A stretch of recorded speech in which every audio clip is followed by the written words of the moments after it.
Doctor एके ओझा online class में सभी का स्वागत है। एनसीईआरटी की सीरीज में इकोनॉमिक्स बन रहा है।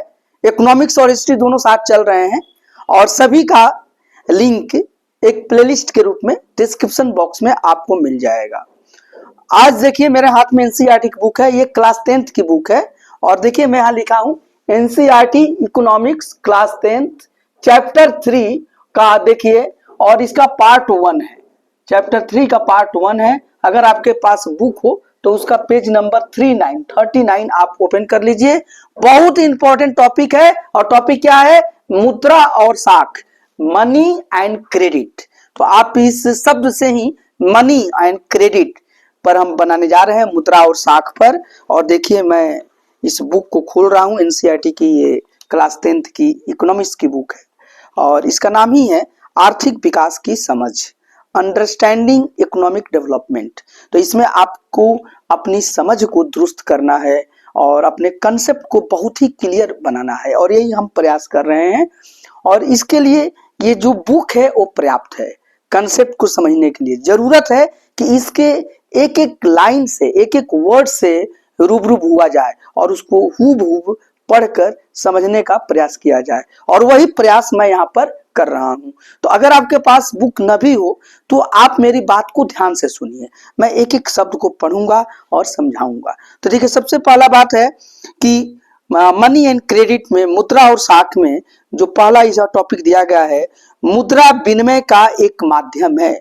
Money as a medium of exchange. हम इसी को एक्सप्लेन करेंगे कि कैसे जो मनी है वो मीडियम ऑफ एक्सचेंज है या मुद्रा जो है विनिमय का एक माध्यम है। तो देखिए मैं टॉपिक लिख देता हूं, मुद्रा। मुद्रा यानी कि मनी, मुद्रा को क्या बोलते हैं? मनी कहते हैं। तो मुद्रा विनिमय का, विनिमय यानी एक्सचेंज का, विनिमय का एक माध्यम है, एक माध्यम है। ठीक है, यही टॉपिक है और इसी पर चर्चा करेंगे। Money as a medium of exchange, आप इंग्लिश में लिख लीजिए, money as a medium of exchange, of exchange. और इसी पर अपने माइंड को आप कंसंट्रेट कीजिए और समझने का प्रयास कीजिए। अब देखिए मुद्रा का इस्तेमाल यानी मनी का उपयोग, मुद्रा का इस्तेमाल हमारे रोजाना के जीवन का एक बहुत बड़ा हिस्सा है। अपने चारों तरफ देखिए, आप किसी एक दिन में मुद्रा यानी मनी से जुड़े कई सौदों की पहचान कर सकते हैं। क्या आप इसकी एक सूची बना सकते हैं? बहुत से लेन देन में आप देखेंगे कि मुद्रा के जरिए यानी मनी के जरिए वस्तुएं खरीदी और बेची जा रही हैं। ऐसे कुछ लेन देन में मुद्रा के बदले सेवाएं प्रदान की जाती हैं, सेवा मतलब सर्विस प्रोवाइड की जाती है। लेकिन कुछ मामलों में हो सकता है कि लेन देन होते वक्त मुद्रा का कोई आदान प्रदान न हो, केवल बाद में भुगतान करने का वादा हो। तो ये बिल्कुल क्लियर सी बात है कि मुद्रा का हम रोज देखते हैं कि हम मुद्रा का उपयोग करते हैं अपने लेन देन के लिए, एक्सचेंज के लिए। कई बार मुद्रा के बदले कोई मुद्रा दे देते हैं, कई बार वस्तु के बदले वस्तु देते हैं, कई बार मुद्रा से कोई वस्तु ले लेते हैं, कई बार क्या करते हैं कि हम उस समय तो सेवा लेते हैं सर्विस, लेकिन बाद में उसका पेमेंट करते हैं। तो ये तमाम बातें होती हैं। क्या आपने कभी सोचा है कि खरीदारी मुद्रा के जरिए क्यों होती है? तो बिल्कुल सही बात है कि क्या कभी आपने इस बात पर गौर किया कि जो भी हम खरीदारी करते हैं, परचेजिंग करते हैं, मार्केटिंग करते हैं, वो मनी के माध्यम से ही क्यों होती है? कारण बहुत सरल है। जिस व्यक्ति के पास मुद्रा है यानी मनी है, वह इसका विनिमय यानी एक्सचेंज किसी भी वस्तु या सेवा खरीदने के लिए आसानी से कर सकता है। इसलिए हर कोई मुद्रा के रूप में भुगतान लेना पसंद करता है, फिर उस मुद्रा का इस्तेमाल अपनी जरूरत की चीजें खरीदने के लिए करता है। तो सही बात है कि जब भी आप कहीं अगर जॉब करते हैं, सर्विस करते हैं, तो आप चाहते हैं कि आपका पेमेंट मनी के रूप में हो, रुपए पैसे के रूप में हो। और मनी जब आपको मिलता है तो उस मनी से यानी मुद्रा से आप अपने जरूरत की कोई भी चीज खरीद सकते हैं।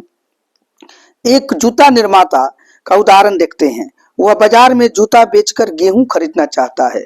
जूता बनाने वाला पहले जूतों के बदले मुद्रा प्राप्त करेगा और फिर इस मुद्रा का इस्तेमाल गेहूं खरीदने के लिए करता है। तो यहाँ पर एक बताया जा रहा है कि एक जो जूता निर्माता है, जूता बनाने वाला है, तो उसके बारे में सोचिए। वो क्या करता है कि जूता को बेचकर या जूता के बदले वो गेहूं चाहता है। तो इसके लिए क्या करेगा कि जूता बनाएगा, फिर जूता को वो बेचेगा और सोल्ड करेगा, और उससे क्या करेगा कि मनी या मुद्रा प्राप्त करेगा, और उस मुद्रा से वो गेहूं का खरीदारी करेगा।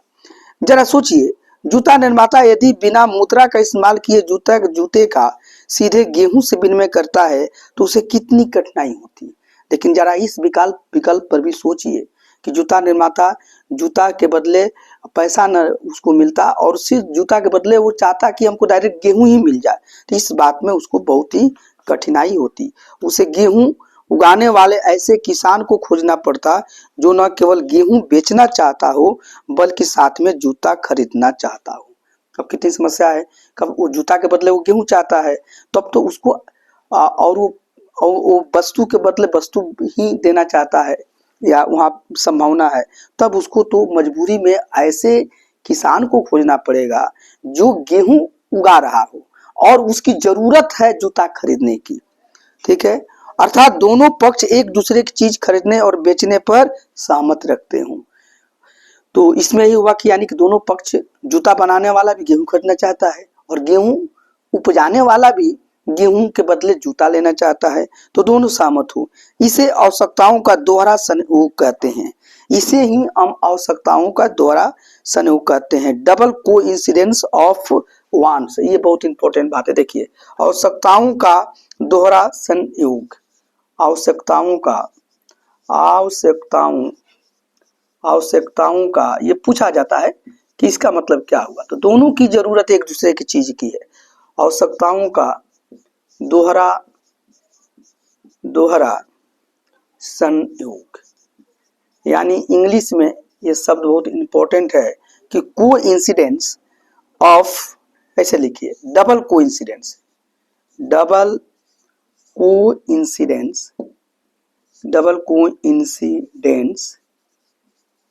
Of wants.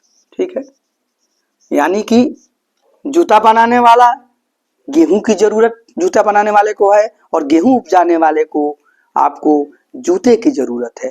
जब ऐसा दोनों का संयोग मिलता है तो इसी को डबल कोइंसिडेंस ऑफ वांट्स यानी आवश्यकताओं का दोहरा संयोग कहते हैं। एक व्यक्ति जो वस्तु बेचने की इच्छा रखता हो वही वस्तु दूसरा व्यक्ति खरीदने की भी इच्छा रखता हो। वस्तु विनिमय प्रणाली जहाँ मुद्रा का उपयोग किए बिना वस्तुओं का विनिमय होता है, वहाँ आवश्यकताओं का दोहरा संयोग होना अनिवार्य विशेषताएं हैं।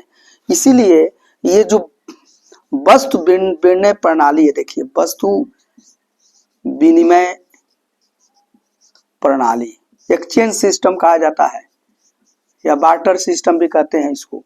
तो वस्तु विनिमय प्रणाली में क्या होता है कि यह डबल कोइंसिडेंस ऑफ वांट्स यानी आवश्यकताओं का दोहरा संयोग होना एक विशिष्टता है। ये जरूरी है, ये होगा तभी ये आगे बढ़ पाएगी वस्तु विनिमय प्रणाली।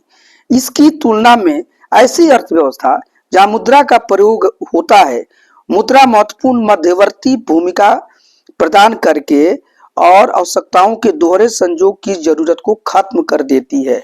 अब एक ऐसा विकल्प सोचिए जहां की मुद्रा आ गया, तो मुद्रा क्या किया कि इस तरह की जरूरत को, इस तरह की बाध्यता को समाप्त कर देता है, और मुद्रा यहाँ पर इंटरमीडिएट का काम करता है। इंटरमीडिएट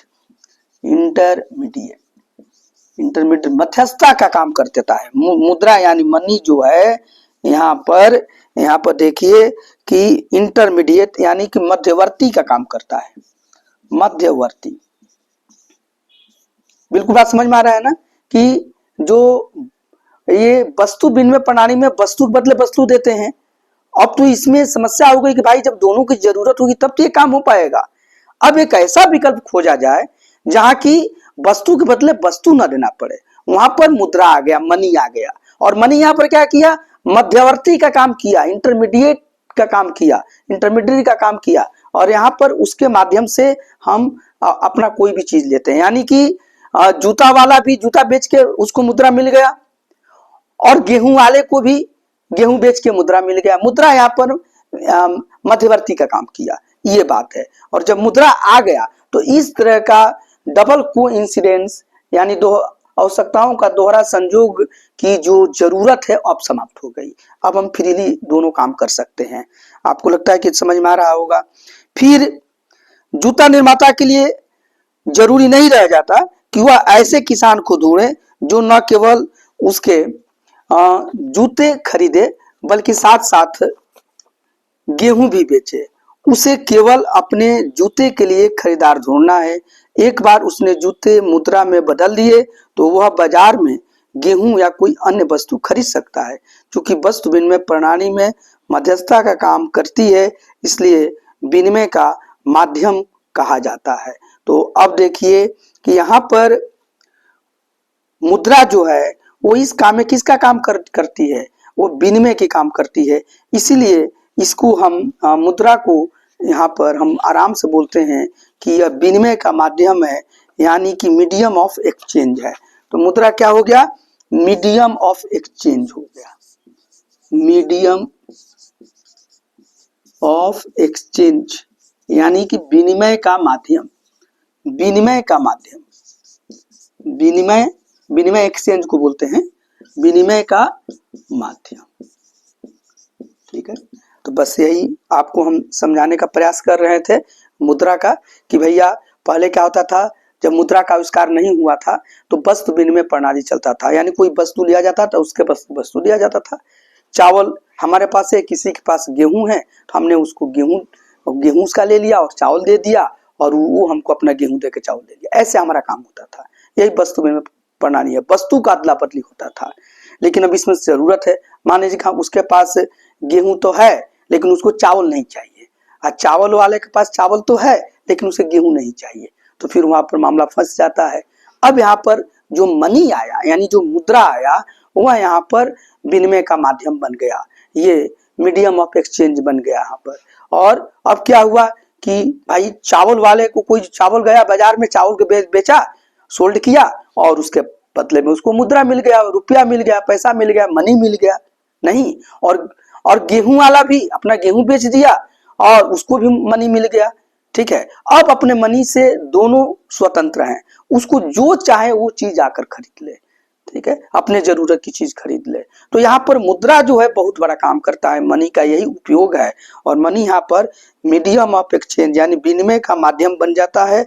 मनी यहाँ पर मध्यवर्ती का काम करता है और लोगों की जरूरतों को पूरा करता है। तो आपको ये समझ में आ गया होगा।